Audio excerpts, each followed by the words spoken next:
Welcome to 3R classes. Ghatnachakra पूर्वावलोकन इतिहास की सीरीज़ में हमारा अगला वीडियो है। हम लोग पढ़ रहे थे ब्रिटिश सरकार के टाइम में जो भी शिक्षा से संबंधित कार्य हुए थे। हम इसके 15 क्वेश्चन तो अपने पिछले वीडियो में कवर कर चुके हैं। आज आगे की क्लास को कंटिन्यू करेंगे। गाइस, क्लास शुरू करने से पहले आप लोगों से रिक्वेस्ट है कि वीडियो पसंद आए तो लाइक एंड शेयर कर दीजिएगा। चैनल पहली बार है तो प्लीज़ सब्सक्राइब कर लीजिएगा।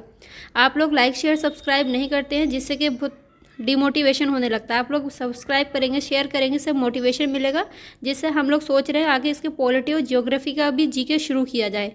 चलिए शुरू करेंगे। आज का पहला सवाल देखेंगे। शिक्षा में सुधार हेतु ब्रिटिश सरकार ने सेडलर विश्वविद्यालय आयोग कब नियुक्त किया था? पिछली क्लास में हमने नोट्स में पढ़ा था कि सेडलर विश्वविद्यालय आयोग कब नियुक्त किया गया था। ये 1917 में नियुक्त किया गया था। तो राइट आंसर हो जाएगा ऑप्शन बी। 1902 ईस्वी में लॉर्ड कर्जन ने 2 भारतीय सदस्यों को सम्मिलित करते हुए एक विश्वविद्यालय आयोग गठित किया था। वे कौन थे? विश्वविद्यालय आयोग गठित किया था कर्जन ने, उसमें थे सैयद हुसैन बिलग्रामी और न्यायमूर्ति गुरुदास बनर्जी। फिर से देखिए, सैयद हुसैन बिलग्रामी और न्यायमूर्ति गुरुदास बनर्जी। अब आप लोग बताइए विश्वविद्यालय आयोग कब गठित किया गया था? पिछली क्लास में मैंने बताया था। देखिए यहीं पे मिल गया आपको।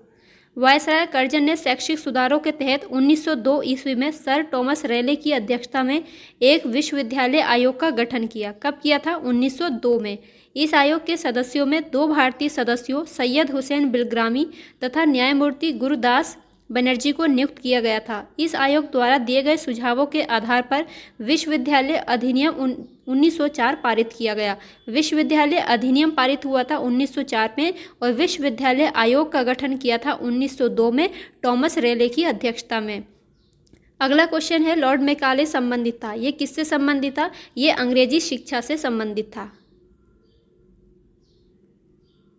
भारतीय शिक्षा पद्धति में भाषा संबंधी विवाद पर अपना विवरण देने के लिए विलियम बेंटिक ने अपनी काउंसिल के विधि सदस्य लॉर्ड मैकाले को लोक शिक्षा समिति का प्रमुख नियुक्त किया। मैकाले ने भारत में शिक्षा हेतु अंग्रेजी भाषा का समर्थन किया था। भारत के औपनिवेशिक काम में अधोमुखी निस्संदेह सिद्धांत किस क्षेत्र से संबंधित था? ये शिक्षा से संबंधित था। इन अंग्रेजों का मानना था कि जो शिक्षा है, अंग्रेजी शिक्षा है, वे ये उच्च वर्ग को दी जाए, जिससे कि छनकर निम्न वर्ग को अपने आप पहुंच जाए।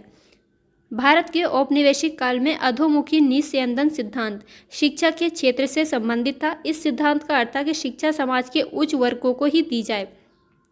इस वर्ग से छन कर ही शिक्षा का असर जन सामान्य तक पहुंचे। मैकाले का कहना था कि सीमित साधनों से समस्त जनता को शिक्षित करना असंभव है। अगला क्वेश्चन है, भारत की शैक्षणिक नीति में फिल्ट्रेशन थ्योरी के प्रतिपादक कौन थे? यानी निस्संदेह सिद्धांत अभी हमने पढ़ा, ये मैकाले इसके प्रतिपादक थे। भारत में आधुनिक शिक्षा प्रणाली की नींव किससे पड़ी? भारत में आधुनिक शिक्षा प्रणाली की नींव पड़ी थी 1835 के मैकाले के स्मरण पत्र से। 1835 के मैकाले के स्मरण पत्र से भारत में आधुनिक शिक्षा की नींव पड़ी और 1813 के चार्टर एक्ट के द्वारा भारतीयों के लिए शिक्षा में पहली बार 1 लाख रुपए खर्च करने का प्रावधान किया गया था। भारत में आधुनिक शिक्षा प्रणाली की नींव 1835 के मैकाले के स्मरण पत्र से पड़ी। मैकाले ने भारतीय रीति रिवाजों के लिए अपना तिरस्कार इन शब्दों में व्यक्त किया था।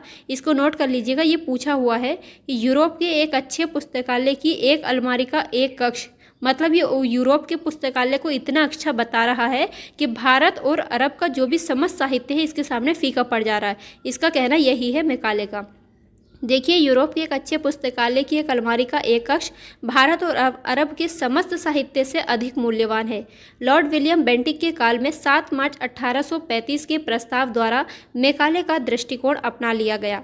अगला क्वेश्चन है, निम्नलिखित में से किनसे भारत में अंग्रेजी शिक्षा की नींव पड़ी थी? 1813 का charter act, general committee of public instruction 1823, प्राच्यविद तथा आंग्लविद विवाद, या नीचे दिए गए कूट का प्रयोग करके सही उत्तर चुनना है। तो इसमें तीनों ही ये सही है। इन तीनों के माध्यम से ही भारत में अंग्रेजी शिक्षा की नींव पड़ी थी। ईस्ट इंडिया कंपनी ने ओरिएंटल शिक्षा की प्रचलित प्रणाली को हतोत्साहित किया तथा पश्चिमी शिक्षा और अंग्रेजी भाषा को बढ़ावा दिया। 1813 के चार्टर अधिनियम में भारत में शिक्षा के प्रसार के लिए प्रतिवर्ष 1 लाख रुपए खर्च करने के प्रावधान को अपनाया गया। 1823 ईस्वी में general committee of public instruction का गठन किया गया, जिसकी जिम्मेदारी शिक्षा के लिए 1 लाख रुपए देने की थी। समिति में 10 यूरोपीय सदस्य शामिल थे। इसके बाद governor general Lord William Cavendish Bentinck, इसका टाइम पीरियड था 1828 से 1835। शासनकाल में 7 मार्च 1835 को लॉर्ड मैकाले के प्रस्ताव को स्वीकृत कर भारत में अंग्रेजी को उच्च शिक्षा का माध्यम मान लिया गया। भारत में आंग्ल शिक्षा के समर्थकों का नेतृत्व मुनरो एवं एल्फिंस्टन ने किया था, जबकि एस.टी. प्रिंसेप ये प्राच्य शिक्षा के समर्थकों के नेतृत्व करता थे।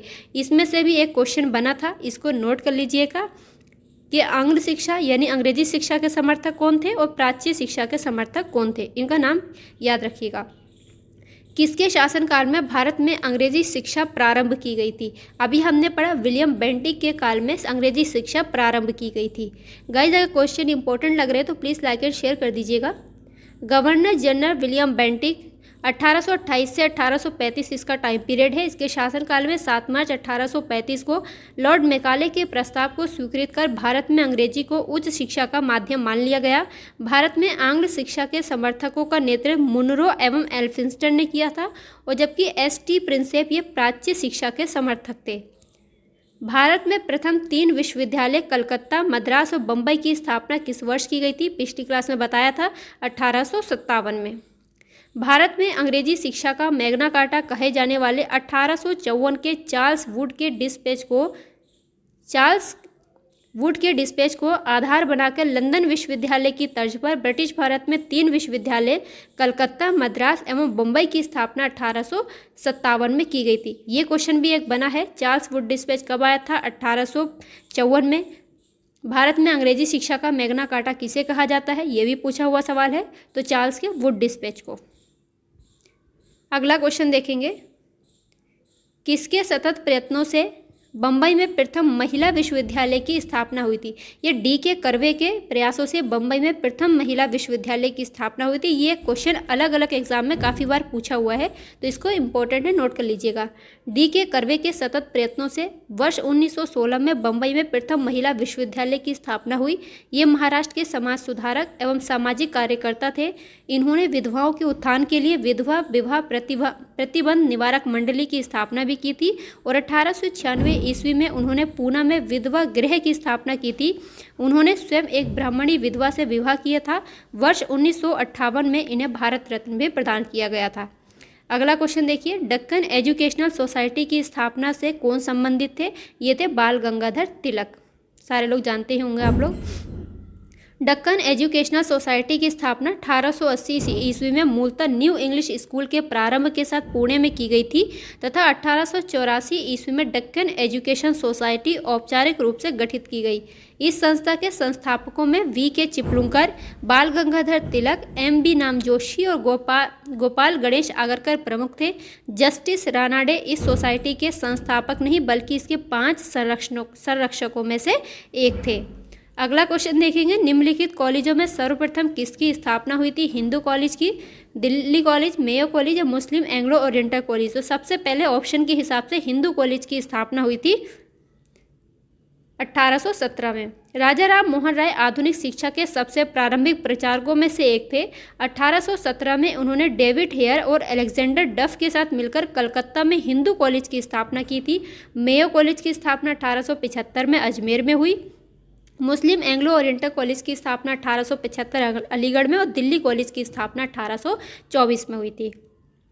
गाइज, आज की क्लास में इतना ही। मिलेंगे अगली क्लास में आगे के क्वेश्चंस के साथ। तब तक के लिए अपना बहुत सारा ख्याल रखिए, पढ़ते रहिए, बार बार रिवीजन करते रहिए, कामयाबी ज़रूर मिलेगी। वीडियो पसंद आए तो लाइक एंड शेयर कर दीजिएगा। बाय।